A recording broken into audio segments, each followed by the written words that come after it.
Hey, what's up, bro? What's up, bro? The city of New York, Boricua from the Bronx. So what's going on, man? How you doing? Good, bro. Just staying busy in my current job, working from home most as you know, COVID is still out there. So, I'm vaccinated and all that, but You've done the whole series already?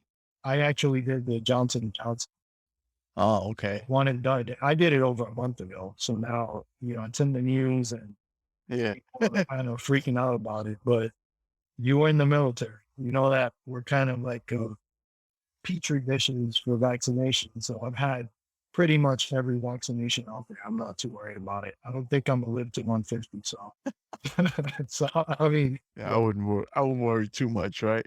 You I'm know, not having kids, so I'm not too worried about that either. So blood clots. That's the thing that yeah, they've been they've been talking about, blood clots.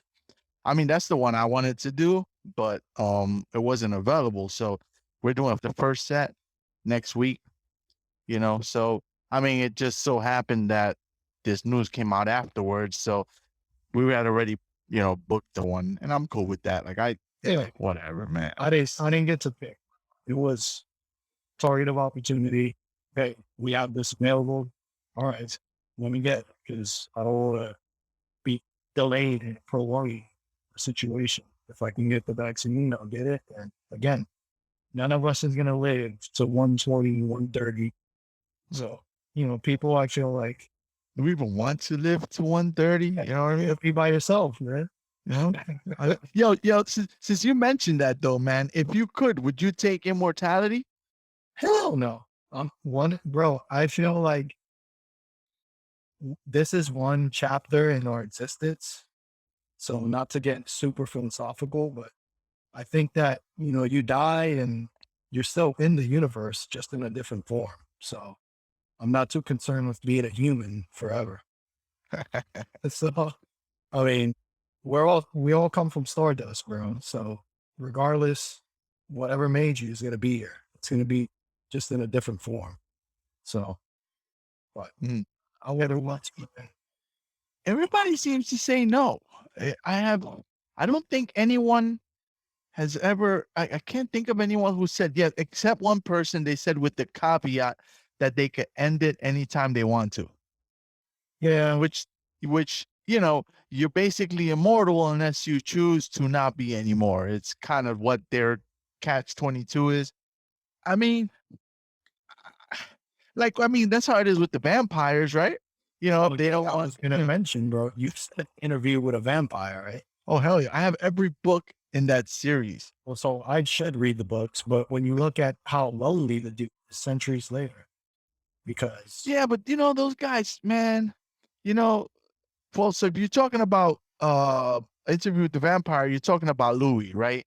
You know, the series actually primarily focuses on the stat, by the way. So if you only watch the movie, you would think it's got to do with Louis. And when I read the book, it also makes you think it's got to do with Louis. Yeah. But if you continue, the the main the main character is Lestat. Everything revolves around Lestat. well, that's good to know. I'll Yeah. probably read it. There's only 24 hours, so always competing. I gotta read for work, I gotta read for hobbies, and then there's a long list for that. So at some point, I'm sure I'll get to.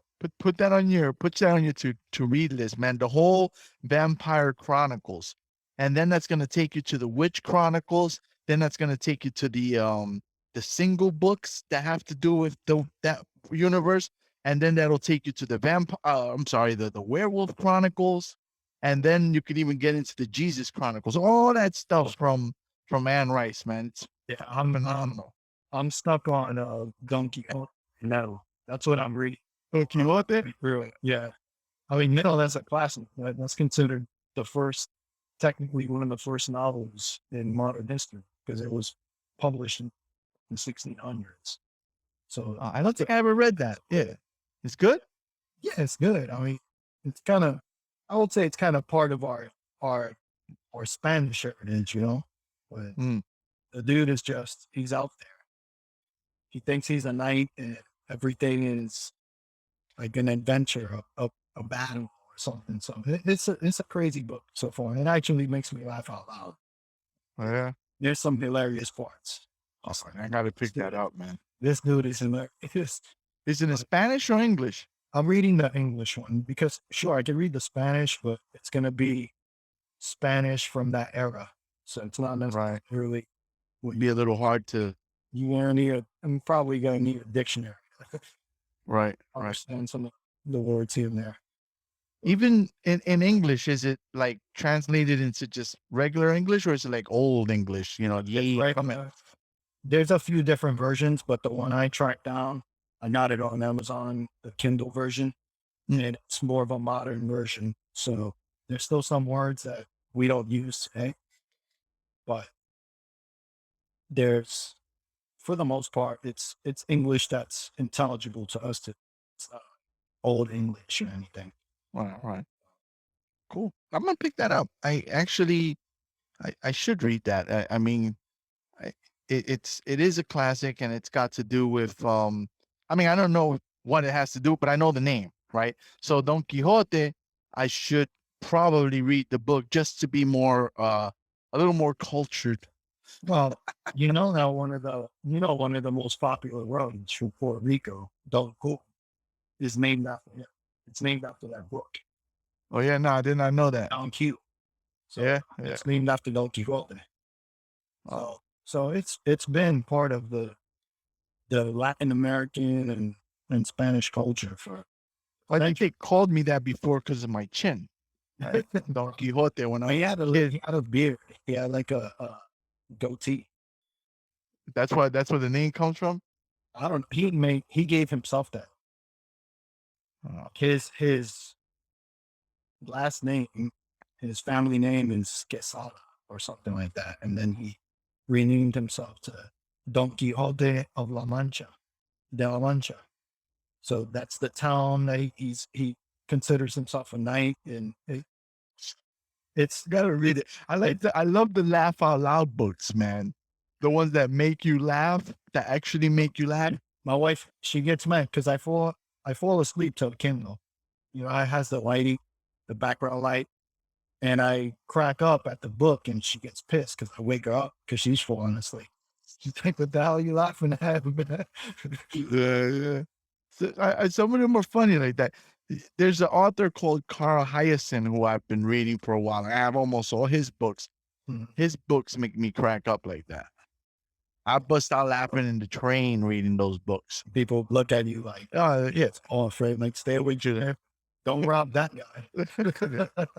That dude right there, he crazy. Yeah, that's not the dude you want to rob. Just keep going. Keep moving. Yeah. Carl Hyacin. But I'm not gonna start throwing a bunch of authors at you right now. We could do that shit like over email or something. But you would definitely, I would encourage you, like when when you make it to it, check out the Vampire Chronicles, man. Mm-hmm. You have a Goodreads account? I do. Yeah, so I'll just look you up on that because I usually update whatever I'm reading. Awesome. Yeah. On there. Yeah, I have it on there too. I had written a program for tracking my books, and it kept breaking every time WordPress updated, and I had to keep recoding it. And then at one point, I was like, I'm done with this. And I got a Goodreads account, but I don't like giving it to a third party. I like to kind of keep it on my own stuff. My list of my books and stuff. But they have a pretty cool platform, and I do have it. And the cool thing is they let you export it if you want to, which is nice. Okay. Yeah, if you want to export it, and then you can kind of manipulate the data, so that's pretty cool. Definitely. But yeah, that whole it fascinates me, man. I don't even want to get started on that because it's just fascinating. But their immortality is not absolute. They can be killed. They can be killed, and they can kill themselves. As a matter of fact, Louis tries to kill himself a lot. He fucking gets powerful as fuck, right? And when you see him in the beginning, he's not that powerful. So who made him? Lestat made him, and Lestat had some old blood, but not very old blood. But Lestat continues to become more and more unbelievably powerful to the point where even the son can't kill Louis. You know what I mean? Because he shares his blood with him. Where he's always whining and Yeah, he's pissed now. you know. Ended up being what he was. But it's a great story. I'm a big fan. So you wouldn't you if you had like the option to just not die until you chose to die, you wouldn't take it. Staying in your optimal form, right? In your optimal physical form. I'm not talking about aging. I'm talking about just your optimal form. And I'll even extend it to you have the power to create other immortals, like vampires. Yeah, They have the ability to create others. You wouldn't be down with that? I think that kind of changes the calculus a little bit. I mean, I might do it maybe test it out. I'm not so sure that I want to be around forever. It's just there's a lot of stuff I feel like I look forward to not having to deal with, like when shit is all said and done. Because life is great, of course, but at the same time, there's responsibilities and things you got to deal with. And I think immortality would have some overhead. There's some stuff you got to pay for, not necessarily with money, but there's a price. There's a price to everything. So I think the biggest one is loss. yeah, exactly. No, you build these connections over time, and these people are not necessarily going to be around as long as you. So Yeah. huh? Loss is the biggest one, especially like you might say, okay, I'll take it. And then your wife goes, no, I don't want it, and then, your kid goes, I don't want it. So now you force them and now you got more Louis on your hand because you made them vampires against their will, Yeah. You know, my wife said the same thing. She said she wouldn't do it. The thing is, just think about it, man. Imagine we were around during the Roman era and we live to see today. Think about what's gonna come next. That's what saddens me, that I won't see what the next iteration is. What's the next thing? When one day they're gonna look back at us and say those savages died from COVID. Those those damn Neanderthals died from cancer. So like I want to see what comes. I want to be around well, imagine, remember when we joined the Air Force early on, I used to carry CDs Mhm. and I had a particular luggage just for my CDs. Today all that and so much more fits in this freaking thing. What's the next one? I want to see it. And what is it going to look like 1,000 years from now? I want to see it. That's why I would take immortality. I want to see it. One of her vampires has been alive since the Roman era. His name is Marius, and he was kind of seen in the movie, but not enough to fully grasp the guy. But he was around. He was a Roman senator, and he's around today. So imagine. I'll take you even back further. The Queen Akasha, which I don't know if you did meet her, right? In the movie. No, she's in the Queen of the Damned. Well, the Queen was back from the Egyptian era. Looking like back when Cleopatra was around, like the Egyptian era, way, way, way back. I'm talking thousands of years before that. As a matter of fact, way before Cleopatra. So she is around. Well, I mean, not anymore, but you know what I'm saying. She's around from that time frame to now. To see all that, I don't know that the brain has enough. Well, I guess the brain must have enough capacity to store all that knowledge over millennia. you'll forget. I mean, but they're also Like that shit advanced, now. I'm all in my 40s, bro. I don't remember that much shit. Yeah, they do forget and things fade and but their brains work differently than ours. I mean, speaking in vampires, of course, Yeah. because they're enhanced so much and stuff. But uh it's fascinating. That's my reason, because I would just love to see, 1,000 years from now when they look back at us, what are they gonna have that they're gonna think of us as beasts, and that being able to see that would be dope, man. And that bums me out. That's why, I would take Immortality because you know, Out of curiosity.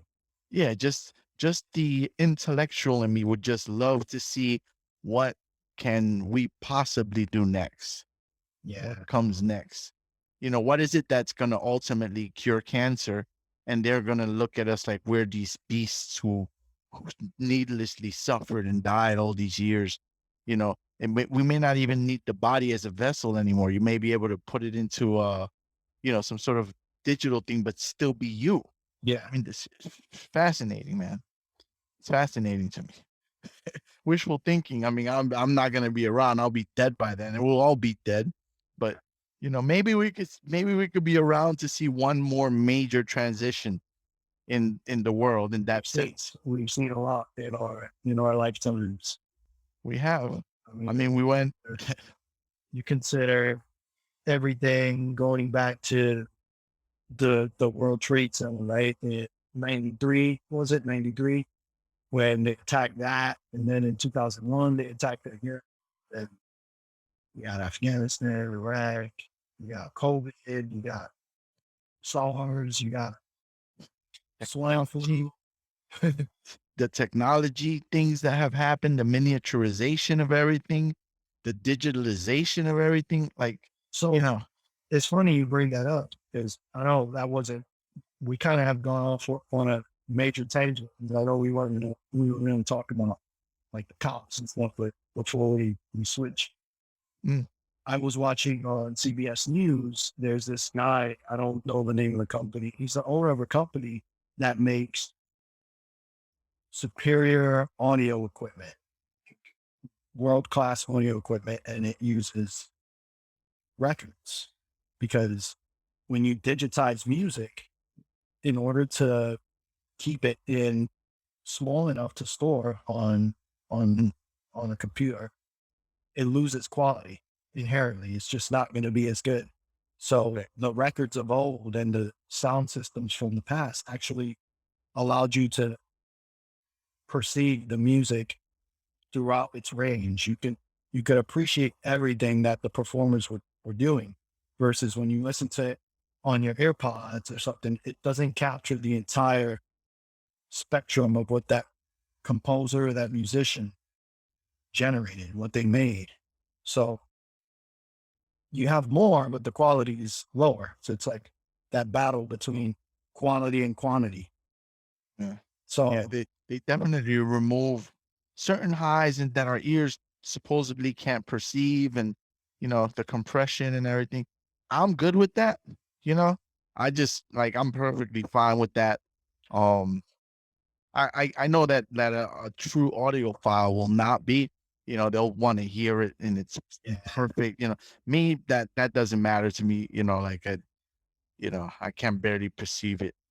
I'm kind of struggling with it. I think I'm gonna probably buy some new music equipment because I really, really love the salsa music from the 70s, like La Fania, Willie Colon, Hector Lavoe, Chil Feliciano, all that. And those dudes, when they performed, they had whole orchestras, Right. every instrument you could think of.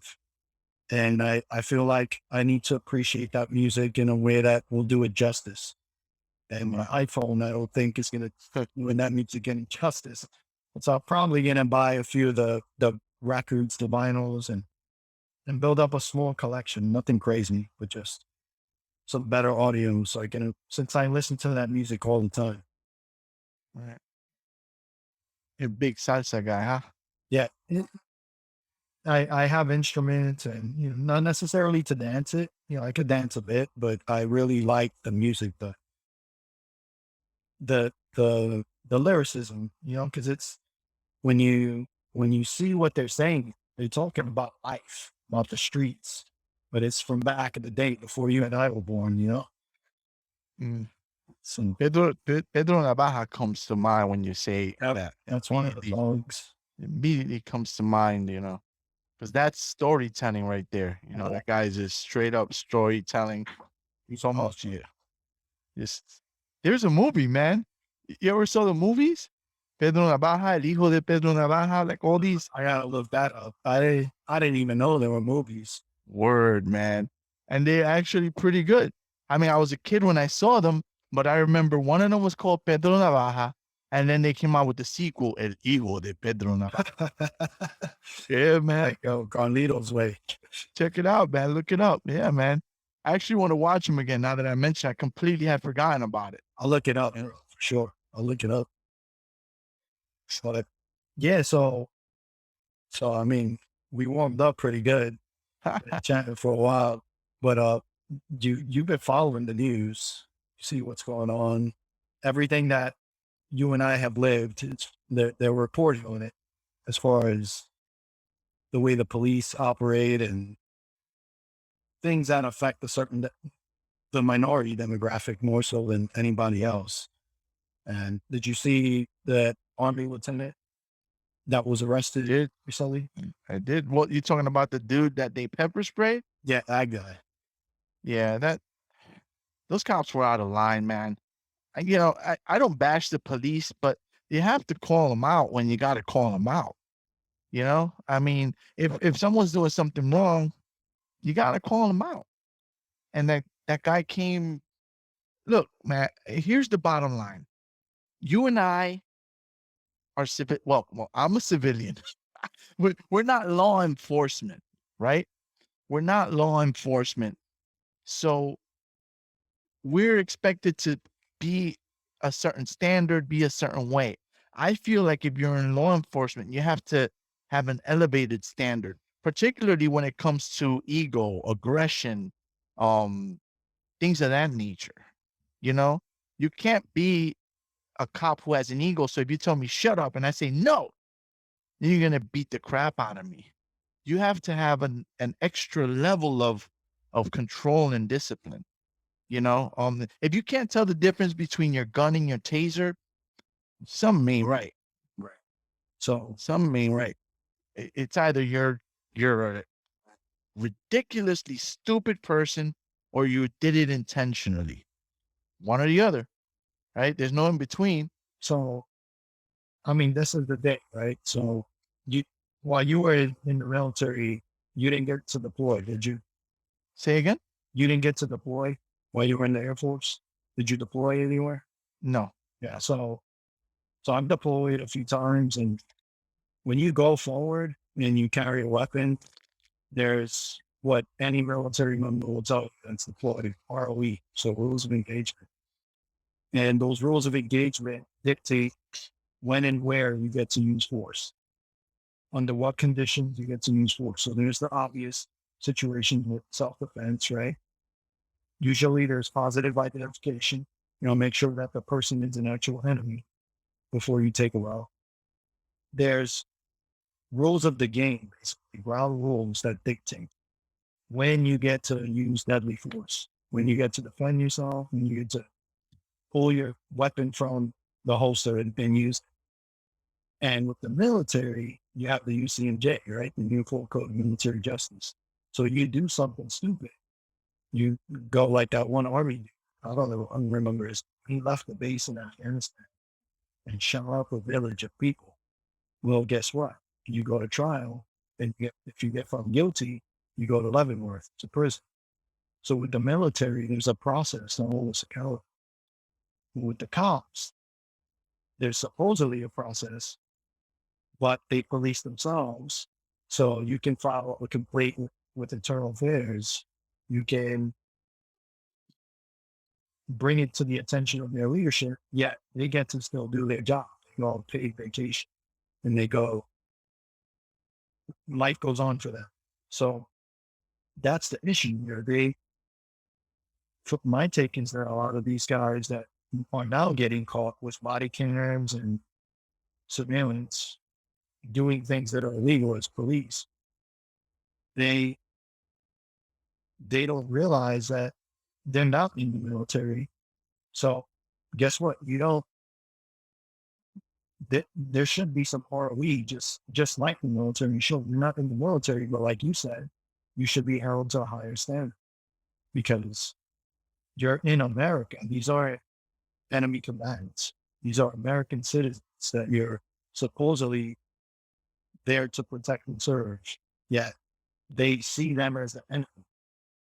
and they engage them accordingly, which is wrong. Like your initial instinct shouldn't be to shoot somebody. That should be the very last resort. You know, and I've told you about my whole situation with the cops. I mean, I'm glad that they didn't shoot me because they could have. And back in 2008, there weren't any body cams. So it would have been my word had I been killed against theirs. So that guy doesn't have anything to say because you're dead. And then the cops, by default, the system rules in their favor all the time, frankly, which you see. I mean, Monday, they're supposed to come out with the George Floyd verdict for the I'm worried about that shooting. because the potential for trouble there is really bad.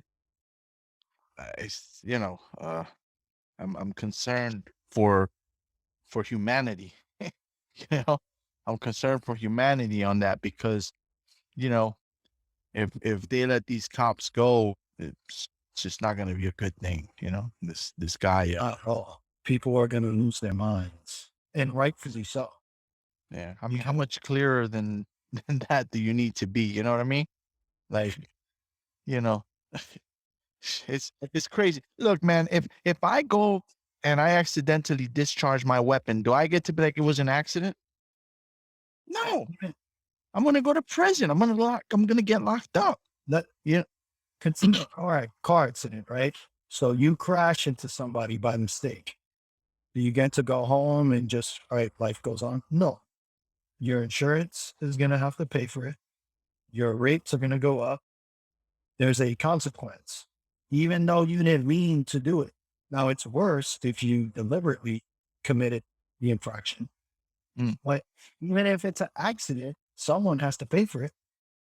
There is a consequence. Yeah, exactly. There is a consequence, and depending on the accident and the results of the accident, that cost could also include incarceration.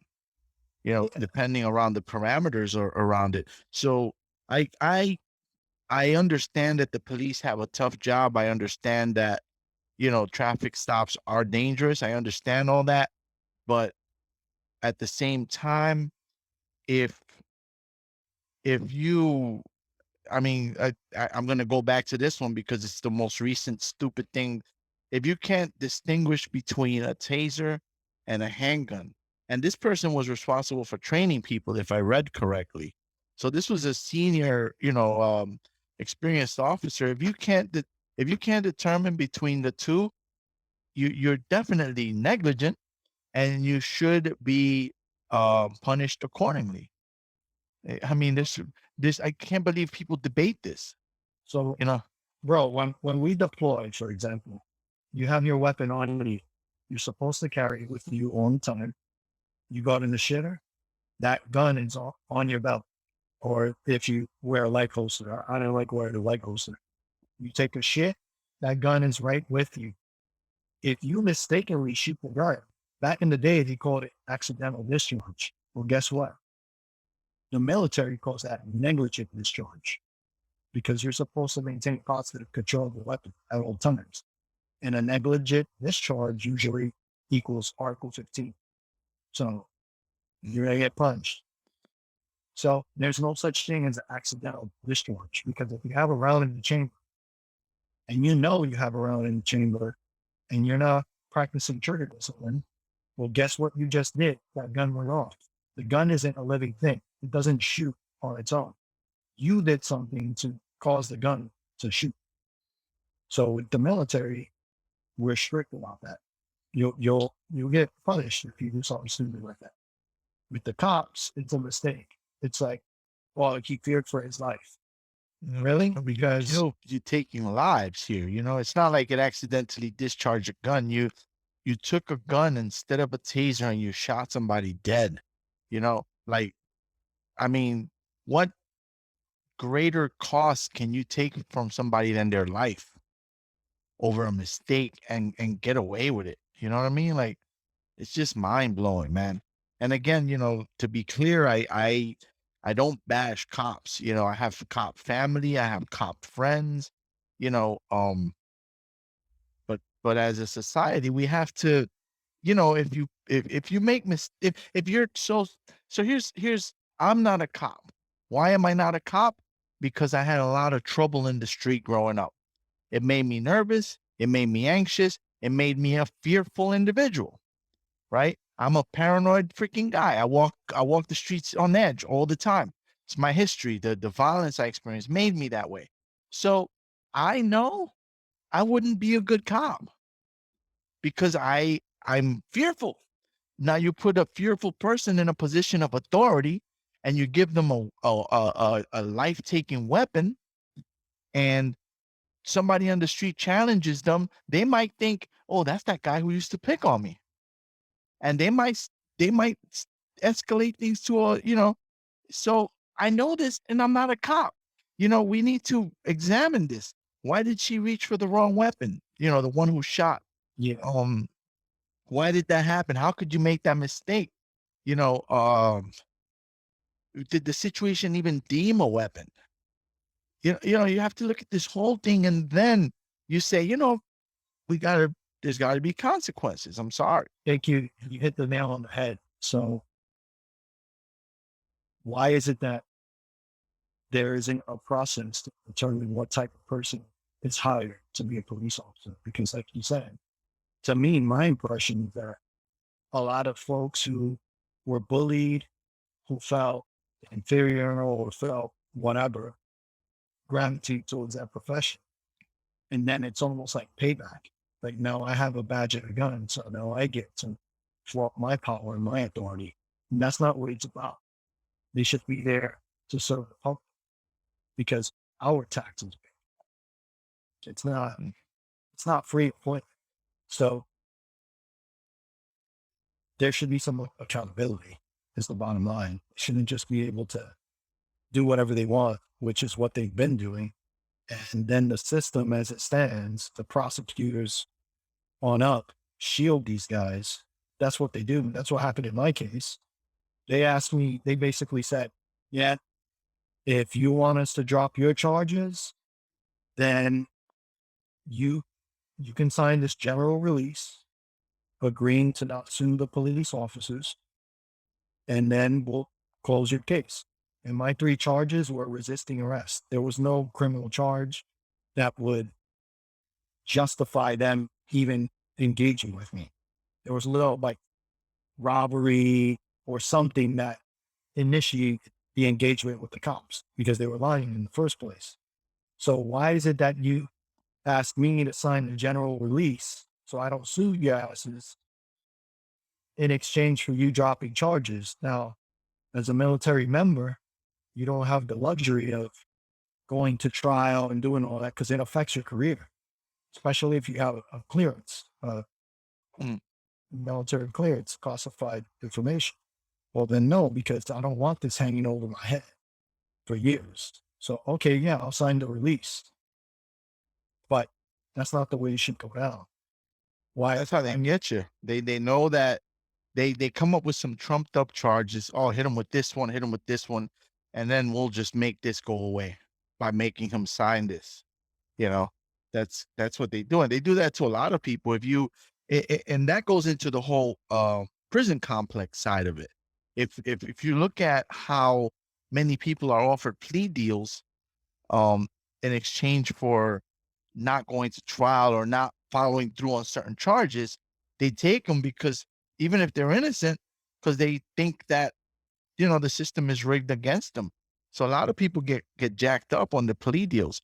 Hey, you have the potential. If we go to trial, you might be in prison for 20 years. But I tell you what, say you're guilty, and though you claim you didn't do it, even if you didn't do it, say you're guilty, you'll do 6 months community service, and we'll let it go, but you'll be on probation or some crap like that. And people It's, get scared. and yeah, it's still a hard code when your record, you get to live with that. And now that's what they just did to you. Completely ruin any future employment or anything. You're trying to get yourself out of the swing. Now, I'm not saying that everyone that gets arrested has committed a crime. Sure, there are criminals out there, But when the cops were making criminals out of thin air by arresting you and claiming that you resisted arrest and you do punches at them, and then there's no other crime that precipitated them engaging, Right. then that's suspect off the bat. It's like, why are you charging me with resisting arrest? Why did you try to arrest me in the first place? Right. What did I do in the first place? And that's the kicker. They call it the trifecta. The trifecta because it's like resisting arrest. It's like a felony version. There's a misdemeanor version, resisting with violence. Every state has a different combination of what they are. But they're bullshit charges that they just stack onto you, like you said, to scare the shit out of you. So for me, I was in my 20s. I was in my late 20s. I didn't have the life experience I have now. Right. I, You're also, you're also military. You don't want to, ruin your career. Then and it's crazy that there's people out there that have the power to do that to us on a whim. and that's the issue. Why do these guys get so much power over the public without any accountability? Who are they? Why are they so special? Why do they get to just, a cop could just pull you over and claim that you did something? So now the body cams are a game changer because Well, they're supposed to be. they're supposed to be, but guess what? They show one perspective that's neutral. They show a neutral perspective that neither you or I can interpret. We can interpret it as we see fit, but the video is the video. So I say it's a game changer because they have to find ways to try to justify themselves. They're arguing with the tape. Whereas in the past, there was no tape, there was no video evidence. So they could say whatever they wanted. And it's like, okay, take their word for it. But now there's video. So they use things like, well, the video doesn't show the whole story and this and that. And I agree to a degree, but it's different because the video shows compelling evidence that you can't ignore. And that's the issue, like with the George Floyd situation. Right. And That- even with that, even with it there, right in your face, there's people who make it a two-sided thing. It's bizarre. It doesn't matter what you see. It could be clear as day, and people will still take sides, no matter what. They find some, they call, mental gymnastics. You start making up some random shit to justify your position. And It's bizarre, man. It's crazy. I mean, I just have a hard time thinking how somebody can't tell they're holding a taser or a gun.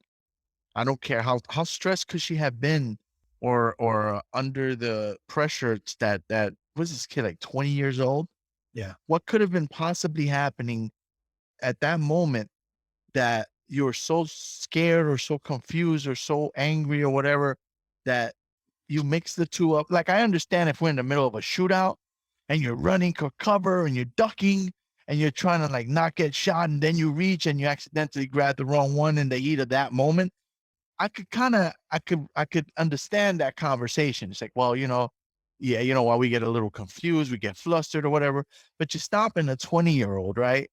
I mean, what could have been happening in that situation that leads to that level of confusion? so I think that a lot of those guys have been conditioned to believe that we're at the bottom rungs of society, so no one's going to question what they do to us. No one gives a shit. So I'll give you an example with the Lieutenant Nazario. If you watch that video, what did the cop assume about him when he saw him in uniform? He assumed that he was an E3 or an E4, a private or a specialist or a corporal or something like that. He did not assume that he was a lieutenant, because guess what? You don't assume that brown and black people are officers. They think we're at the bottom of everything, meaning that when you assume that someone is at the bottom of the totem pole, you can also do whatever you want because no one else is going to be concerned with that person because they're not high ranking. They're not. And that right there shows the bias that that guy had. Because when you see the lieutenant respond, he's like, I'm a lieutenant. And it's like, believe it or not, there's actually lieutenants who are not white. There's other colors too. But when the cops approach you that way, assuming that you're at the bottom from the get-go, they're going to treat you a certain way because I have no they're not regard for giving, yeah, they're not giving them that respect from the get-go. Yeah. I mean, and what about all this support the troops stuff and, patriotism and stuff? If that's how you treat the people serving your country, I mean, that's the other side, the generally the individual who, um, defends the cops and attacks everybody else is a patriot and, uh, you know, uh, even the Trumpers, right? MAGA, make America great, blah, blah. Well, who does that? Your troops. So how, you know, that's how you treat your troops? Well, the attack on the Capitol, you saw what they did to the cops there. Yeah. So Yeah. it's hypocrisy, bottom line. It's respect the troops and the cops and all that. Other than that, they're giving us a hard time. If they're giving us a hard time, then fuck them. We don't care. Unless you're against us, then, when I was in uniform, I encountered some like racist slurs and stuff in Texas when I was in Wichita Falls, and I tell people, I say, you guys say racism doesn't exist and all that, but I look pretty white, right? So in terms of the degrees of abuse, you know, I'm probably towards the lesser, right? Cops generally don't stop me. Cops generally don't, I mean, it happened when I was a kid and stuff, but I never got the crap beat out of me. I got slammed on cars and I got roughed up, but I certainly never had a gun pulled on me or got beat to a pulp or nothing. So that's my Blanquito privilege, right? That, I look how I look. You also have fair skin and you look Blanquito, but you certainly look more Puerto Rican than I do. you know, you know what I mean? You have that, There's that, yeah. you have that, like, all right, they might not, treat you as bad as they treat one of our homies who's black or dark skinned Latino, but in the scale of it, they're probably gonna come at you harder than they'll come at me, right? Because you just look like a Boricua. There's no, you know, I look more Blanquito, so they're like, we want to beat your ass, but you kind of, You look like my cousins. yeah, your hair kind of looks like one of my kids, I actually had somebody say that to me. You look like my kid. Get the fuck out of here. That, and I got a ticket. Like you know, I didn't get arrested or anything. There's degrees, man, and people don't like to talk about it. But even looking how I looked, people, you know, um, not that I pretend to be white, right? Or not like I walk around pretending to be anything I'm not. But even looking how I look and in uniform, I had people like, boy, where you from, boy? Yeah, because you don't look like. Yeah, we don't like your kind around here, boy. Call me a Yankee, and they made basically I had to leave the establishment that I was at. It was a tattoo parlor in Wichita Falls, Texas. And after that, I just stayed on base. I didn't feel safe. Fucking 4 bears were, bear looking motherfuckers with, plaid shirts and shit. Like, he's like, you from the Bronx? So you one of the tough guys? And I'm like, nah, we're not gonna get our asses kicked out here, man. Somewhere they'll never find you. Yeah, and they're armed, that you could carry in Texas. Texas. So there's no, like I'm not stupid, you know what I mean? Like I was like, hey gentlemen, I'm just gonna go on my merry way. You best do that, boy. Okay. All right, man. Yeah. And I just got the hell out of there. I just stayed on base after that. I was like, there's nothing out there for me, man. But what are you gonna do? Yeah. know?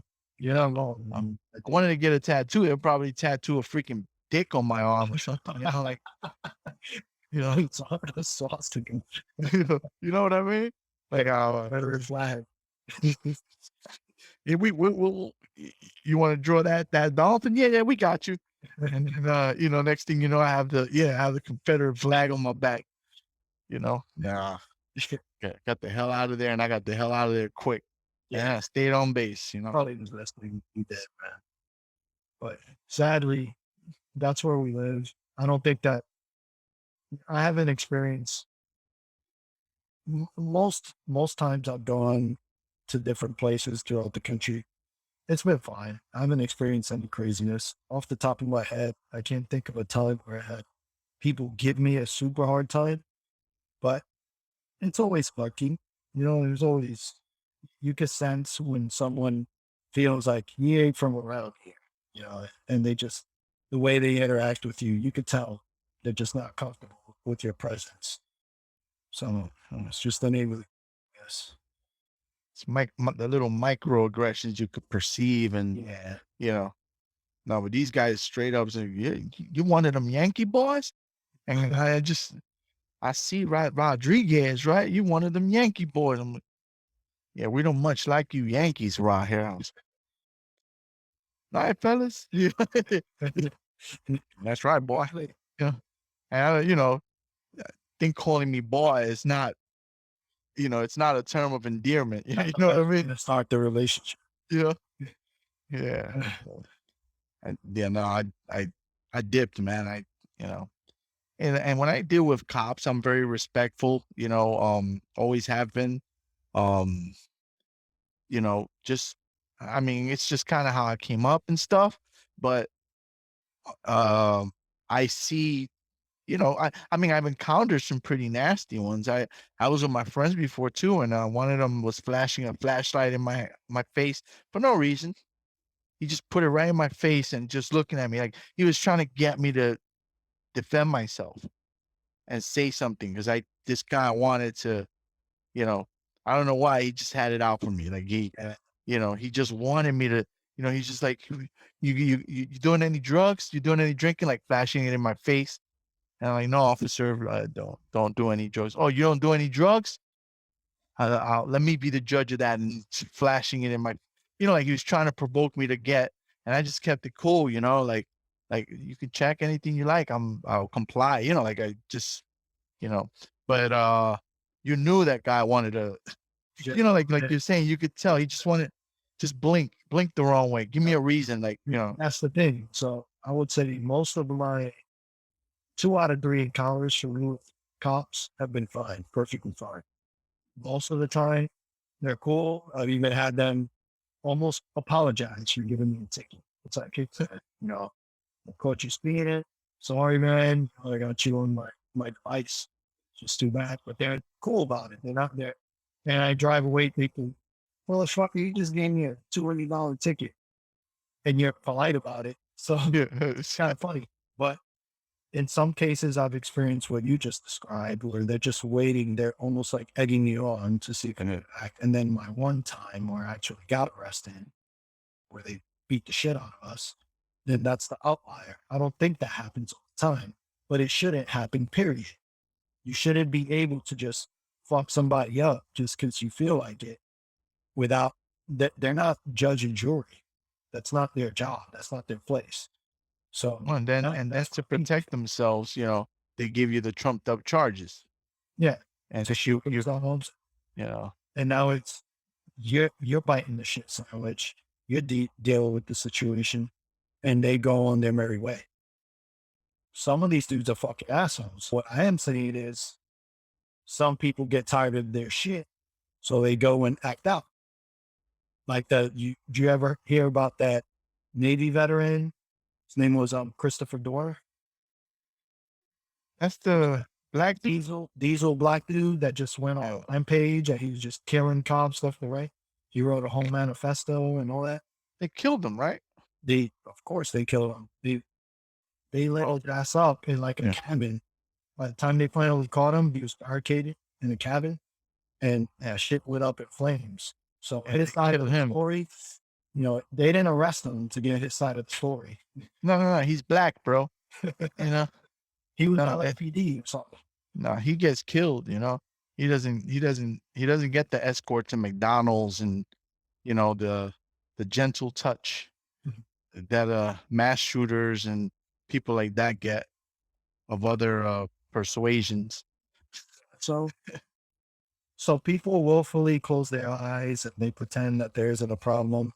And I feel like they do that at their own peril. You wanna choose to be blind, but then when people start acting out, you're shocked. I mean, you can only abuse someone so much before they retaliate. Mhm. And to be completely honest, I'm surprised that it hasn't been worse than it is. I'm surprised that people and the families and stuff haven't reached that point. That's the definition of a blood feud. That's what happens in the Middle East, Central Asia. You do some shit to my family, so now I'm gonna do some shit to your family, and then it keeps on going. Oh, And they like the Hatfields and McCoys. I'm sure you've heard of that. Like Kentucky, those two families, they will fight forever, for generations, killing each other, shooting each other. name sounds familiar. Yeah, the name sounds familiar. I can't recall where I heard it, but yeah, it sounds familiar. But I mean, it drives me crazy to see people get away with things like that. And it's not like it's just a bad mistake; it's a life-ending mistake. It's just You take someone's life from them. You take away a family member. Like I don't even like to think about that shit, man. Like it's horrific. it's wrong. It's that simple. It's wrong. And who are they to do that to people, to families? Yeah, and no, there's no repercussions. You all good? It's messed up, man. Thanks for coming on. Yeah, bro, that's cool.